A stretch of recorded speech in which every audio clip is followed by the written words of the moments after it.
যারা জনগণের সম্পদ লুট করেছে তাদের ছাড় দেওয়া হবে না। এস আলমের বিদায় ঘণ্টা কি বেজে গেল? ব্যাংকিং খাতের সবথেকে বড় ষড়যন্ত্র ভেস্তে দিল সরকার। বিকল্প 1, 18 ক ধারার ভূত ও ব্যাংক লুটেরাদের স্বপ্নভঙ্গ। কেন পিছু হটতে বাধ্য হলো সরকার?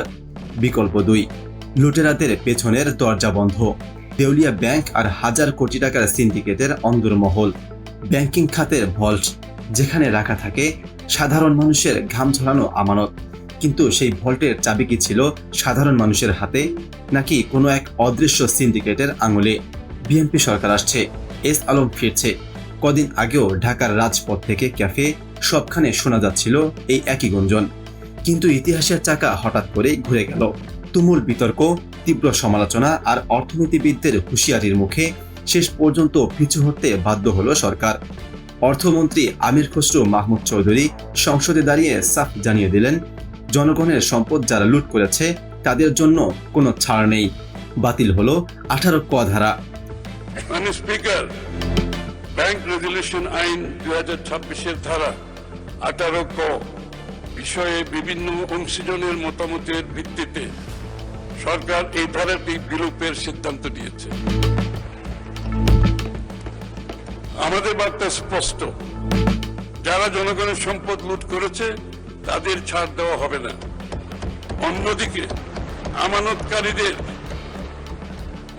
আমানতকারীদের আমানতের সুরক্ষা নিশ্চিত করা হবে। এই বাতিলের মাধ্যমে আসলে কি ধ্বংস হলো? একটি আইন, নাকি এক বিশাল ব্যাংক লুটেরাদের পুনর্বাসনের গোপন ব্লুপ্রিন্ট?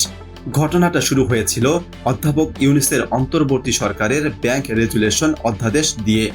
লক্ষ্য ছিল ডুবতে বসা ব্যাংক খাতকে টেনে তোলা। কিন্তু গল্পের টুইস্ট এলো খসড়া আইনটি সংসদে পেশ করার সময়। শেষ মুহূর্তে ঢুকিয়ে দেওয়া হলো সেই বিতর্কিত 18 ক ধারা। ধারাটির মূল কথা কি ছিল?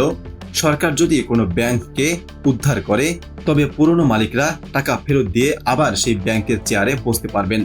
সরকার হয়তো ভেবেছিল এটা একটা আর্থিক কৌশল, কিন্তু সাধারণ মানুষ আর বিশ্লেষকরা যখন হিসাব মেলাতে বসলেন, তখন বের হয়ে এলো থলের বিড়াল। সংকটে পড়া 5টি ব্যাংকের কথা মনে আছে? ফার্স্ট সিকিউরিটি, সোশ্যাল ইসলামী, ইউনিয়ন, গ্লোবাল ইসলামী। আর এদের কলকাঠি কার হাতে ছিল?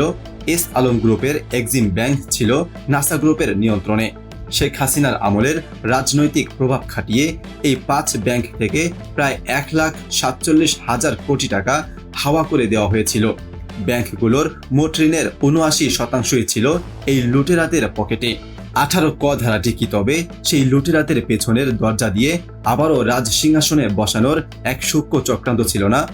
শোরগোল পড়ে গেল বিশ্বজুড়ে।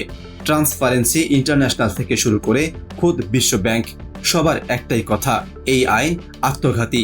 অবশেষে সরকার বুঝতে পারল এই একটি ধারা তাদের পুরো ব্যাংক সংস্কার উদ্যোগকেই ধূলিসাৎ করে দিচ্ছে।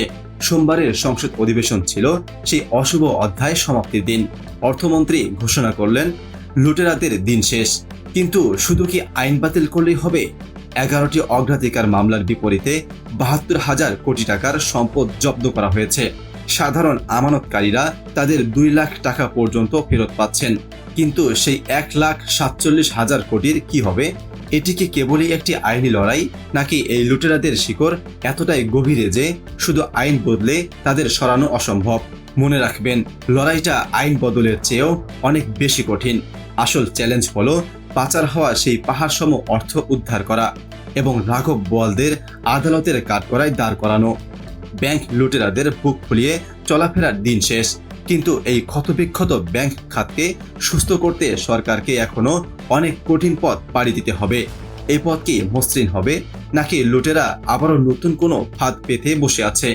ব্যাংকিং খাতের এই মহালুটের নেপথ্যে কুশীলবদের আসল মুখোশ এবং অর্থনীতির প্রতিটি গতির গভীর বিশ্লেষণ সবার আগে পেতে চোখ রাখুন আমাদের চ্যানেলে। এতক্ষণ দেখছিলেন ইকো অফ বাংলাদেশ। প্রতিদিনের এমন নিউজ আপডেট পেতে সাবস্ক্রাইব করুন আমাদের চ্যানেল, সেই সাথে অন করে রাখুন বেল আইকন।